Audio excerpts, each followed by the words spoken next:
here, and I could not contain my excitement in wanting to talk about the film with full disclosure and spoilers galore. So bear with me and do chime in on your thoughts about the film, what you liked and disliked about it, and all the conspiracy theories that you have in your mind regarding the movie. I was so hell-bent on creating a spoiler talk video with KGF Chapter 2 that I actually saw it again just so that I can note down each and every detail that I wanted to spill out in this video. What's even more insane is that KGF Chapter 2 has broken the day one records of the entire Hindi film industry. While not being a Hindi film, it amassed close to 53 crores on its opening day just in Hindi, surpassing the business of War and Thugs of Hindustan. And it is just representative of the fan base that this franchise has amassed. I often in rhetoric talk about the need for inclusivity in our country and to welcome each other with open arms irrespective of the language and unite as an Indian film industry, and what we are seeing are the building blocks of exactly the same. The social media discourse might be filled with toxicity regarding the same, calling out their industries as superior than others, but distributors and producers are having a ball while their films cash in the fat checks, so we might as well celebrate cinema rather than get into petty fights about which language industry is superior than the other.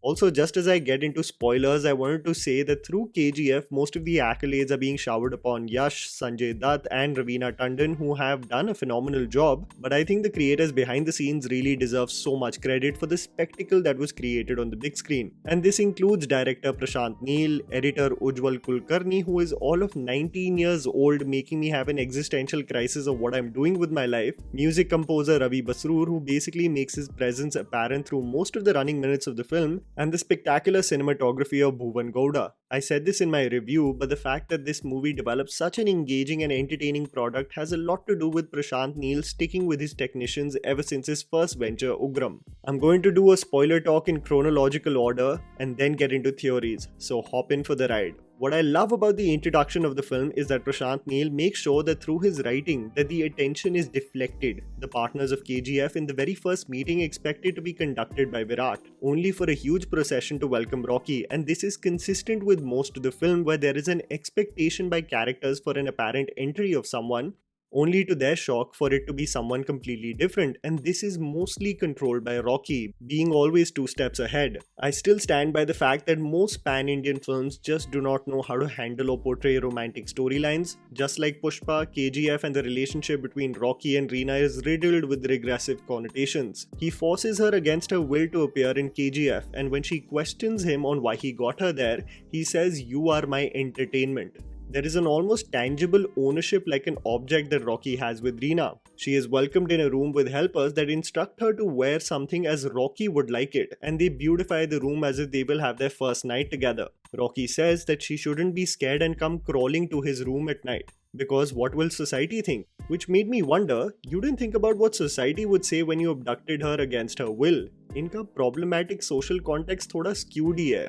Moving on, what I loved about Rocky's strategy to be the most powerful businessman with KGF was that he utilizes Vanram to his advantage, knowing very well that he fully understands the ins and outs of KGF. I thought that was a great integration into the screenplay to also highlight on how much of a strategist Rocky is, foreshadowing the upcoming onslaught of attacks that will take place. As I said in my review, and this became more apparent in my second viewing as well, that the reason why Prashanth Neel's work resonates with the masses is his effective nature with which he integrates reaction shots in the film. From the deaths of laborers to the arrival of Adhira, it is met with gasps and screams that effectively portray the oscillating emotions of the people of KGF, and that effortlessly gets communicated to the audience watching. We make fun of TV serials that almost to an unintentionally funny level utilize reaction shots, but when it is done effectively and efficiently, it translates the storyline and the core emotion brilliantly to a large audience, something often utilized by S.S. Rajamouli as well. I absolutely love Ravi BASRUR's work in this film, as he in a rhythmic fashion understands the emotion swaying as the screenplay progresses, and specifically then contributes his version of the mood, what it should be like with his sound. There is merit to the argument that the background score definitely overstays its welcome in too many scenes, sometimes being so jarringly loud that you can't even comprehend what is being said. Every single slow motion shot of Yash is enhanced through the BGM, which works effectively, but when you place it when laborers are singing praises of Rocky, it's almost as if the characters are shouting so that they can compensate for Ravi BASRUR's earth-shattering sound. In my second viewing, at least in the first 40 minutes of the film, I definitely experienced the BGM to be really loud, almost at a screeching level. That doesn't of course take away from the quality contributed by the music composer, but it is important to point out. The only person who had the ability to channelize an intimidating and scary performance from Sanjay Dutt as the antagonist has been Karan Malhotra with Agnipath when Dutt played Kancha Cheena. Now that Prashanth Neel presented Dutt in such a badass manner as Adhira, it only makes me excited of what can be the possibility with Shamshera. The introduction shot of Adhira still gave me goosebumps as the man walked through fire and confronted Farman head on.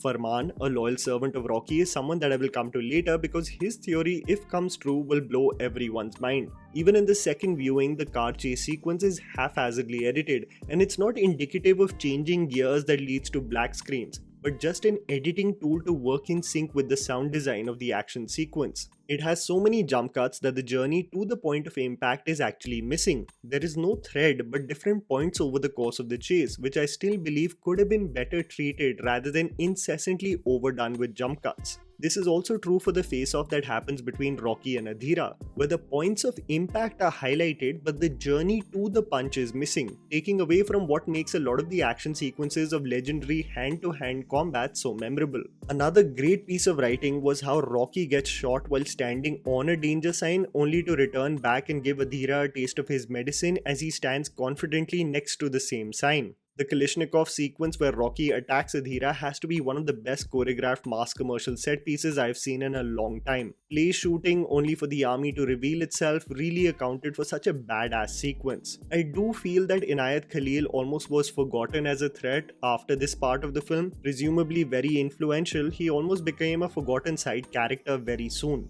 A lot of people were talking about how one can empathize with a character like Rocky as he causes so much mayhem around him and takes part in illegal practices, but that is essentially the anti-hero formula that works for this film, where Rocky, noticing the trauma that his mother underwent, is constantly reminded to fight for himself and amass a wealth so that he can be the strongest man in the world. Years of subjugation and violence around him has made him accustomed to the same, not creating a moral dilemma in his mind on the journey, only having the goal set in his head.